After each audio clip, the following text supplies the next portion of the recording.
Hi, food friends. It's Kevin, Hi, Kevin. Kevin likes to cook, and I like to eat. and this is Cavalcade of Food. And here we are, and we're going to a little cookout today. We're hoping and praying the rain holds. But either way, we're going, and either way, we're eating. And we never like to go empty-handed. We sure don't. And so what we're going to do is we're going to take over some rhubarb bars, or as we call them, rhubars. Okay, so these are rhubars, and it takes into account the wonderful rhubarb that is actually now kind of at the end of its season. But plentiful around here when it is in season. Yeah, May and June are definitely rhubarb harvest times here in Michigan. We've done other rhubarb recipes where we've talked about how much we love rhubarb, and it's fun to use in recipes. And we use rhubarb in all sorts of ways, but today we're going to be using it in a bar. And there's basically two parts to this recipe. The first is the crust, which is kind of like a shortbread crust. Here's what we got, Ralph. I got 2 sticks of butter here, okay? Room temperature Room softened. temperature softened, you can see. Okay, so we got 2 sticks of the butter. It's a lot of butter. 2 cups of flour. Okay, that's just regular all-purpose flour. And then I've got 2/3 of a cup of confectioner's sugar. Oh. That's going to give it a little sweet. Huh. Okay? I always thought that went on top, but you can put that right in that to goes, sweeten up some recipes. Absolutely, yeah. And it blends in a much nicer way with the flour here and the butter. I know what this is called, creaming, right? Well, we're not going to quite cream. We're actually going to cream after this, so you're thinking right. But what we want to do is we want to form a dough. So we're just kind of getting the flour and the powdered sugar kind of mixed in and wetted with the butter. And almost like, when you make pastry, like a pie dough. Oh, okay. But so what we're going to do is we're just going to get that in. And then, once that's ready, I'm going to press it in. I've got a 9x13 baking dish here. As you can see, I've sprayed with nonstick spray. And once this comes together, we'll come back, get it in here. We're going to bake our crust first for a few minutes, and then take it out, and then put our rhubarb filling on top of it. Okay? Sounds good. We're making rhubars here at the cottage. Okay, look at that. See how it just all came together. Wow, it really does create like a dough. And it's like a dough. So, which is just what we want. We're going to get it off of our paddle here. Make sure you get it all. And then we're going to just spread this out. By hand into the pan? You know what? It's really the best tools in the kitchen, we say this all the time, are some clean hands.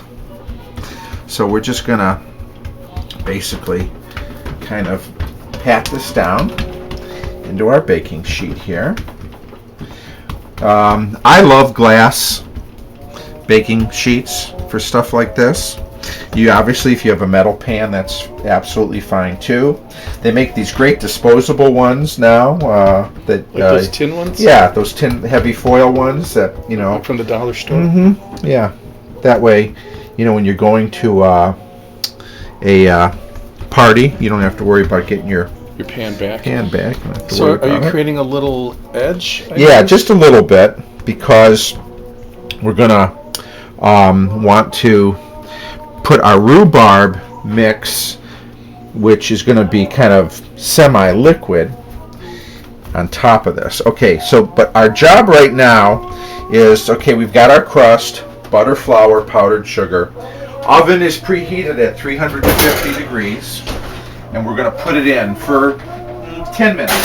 Okay? So that's step 1, as you had said, the first part of making rhubars. So this is going to be in for 10 minutes. As it's doing its thing, I'm going to clean up quickly, and then we're going to put our rhubarb filling together, because as soon as that comes out of the oven, we're going to put our rhubarb filling on top of the hot crust, and it's going to go back in. So, crust is in the oven. We're going to do our rhubarb filling for our rhubars. So what do we got here? 3 cups of sugar. It's like sugar. Sucra. Okay, so there's our sugar. I got some more flour here, just a half a cup. This is going to kind of help thicken things up, all right? Then we've got a teaspoon and a half of salt, and then about a half a teaspoon of cinnamon. Little yin and a yang. Yep, okay. So let's just whisk all that together. All the dry. We'll get that incorporated. Now, I've got here 4 eggs that I've already kind of beaten together. Okay. All right? So. I imagine that goes in slowly. It does. So this is going to go in here. 4 well-beaten eggs. 4 well-beaten eggs. Okay. That's added to your sugar, your flour, and your salt and cinnamon. Yeah. So let's get this together. So this is, we're making our filling now. I love this music.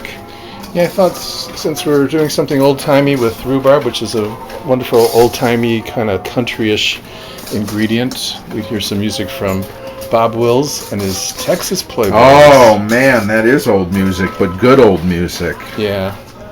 Oh, yeah. One of a kind and usually pretty lively. So American, too. Just wonderful. Yeah, I don't know if they eat a lot of rhubarb in overseas. Texas? No, I was going to say overseas or in other countries, but I know we Americans sure seem to love it. Yeah, I don't know. I would think rhubarb, is from the celery family, and I would think it probably grows everywhere. Well, in other parts of the world, certainly, but it's very prevalent here. I know I've got a friend, some rhubarb plants are, generations old. Been in the family for a long time. So we used to eat it in the alley. Dip it in sugar. Yeah, it grew wild. So I've got about 4 and a half cups of rhubarb here. Now you could use fresh rhubarb. This is rhubarb. What I've been doing is when I buy the rhubarb, I wash it, cut it up, and put it in the freezer. Isn't that a great color? It looks like chopped up Twizzlers. Yeah, licorice casserole. Yum. Anyways. Lisa Douglas style. Yeah. So, okay, there's our filling. All right. Looks nice and wet to go into the pastry or the dough that you've been baking, right? So it's got a couple of minutes. As soon as our timer goes off, we're going to bring out our crust. Gone off and.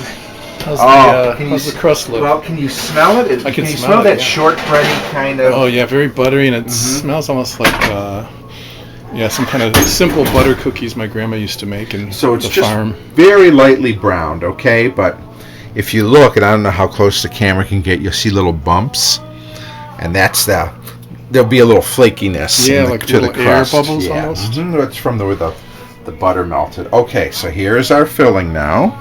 In it goes. And again, the oven's at 350. We're going to bake this for 40 minutes, 35, 40. It all depends on your oven. Some people have what we call fast ovens, and that's nothing bad. It just means that they run a little hot. And some people have slow ovens, and that just means that they run a little under temperature. I'm going to try to distribute evenly the barb here, the extent I can. It looks so good that even if you get a bite without a bit of rhubarb in it, you'll still enjoy the bar without the roux. There you go. Okay, so we're going to put her back in. Whoop. Here we go. All right, we'll give her a check in about 35 minutes. And then once they come out, we just we'll let them cool down. And then eat them up. No, then we'll slice them up and take them to our... It's been a little more than 35 minutes, just a couple minutes past. Cottage kitchen smells wonderful. It does. And let's see. We're gonna... Ooh, I can tell from here it looks... Look at that. Yummy. Isn't that pretty? So. Yeah, that looks great. We're just gonna kind of keep it right there. It's going to take a while to cool. And then after it cools, we'll cut it into bars. Yeah, we'll cut it into bars. Again, You could once it's fully cooled, you could dust it with powdered sugar.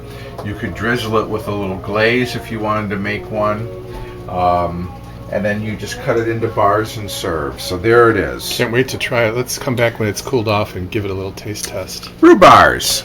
Rhubarbs. Wow, it's cooled off now. Yes, it has. It's slightly warm, a little bit. Summertime rhubarbs. But it's cooled off certainly enough to cut.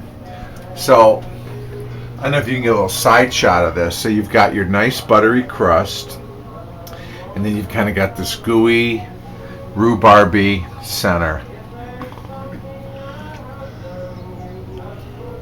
What do you think? Oh, look at that. So, yeah. Sweet. Tart. I was the rhubarb is tart, but the filling is sweet. So, and kind of a nice creaminess from the eggs and the butter. I like it. Okay. Rhubarbs. Rhubarbs. It's a winner. Summertime treats. Hope you can make them. Hope you can join us next time on Cavalcade of Food. We had we had fun. Hope you did too. See you next time. Go Bye. stuff your face with some more rhubarbs. Bye. Bye-bye.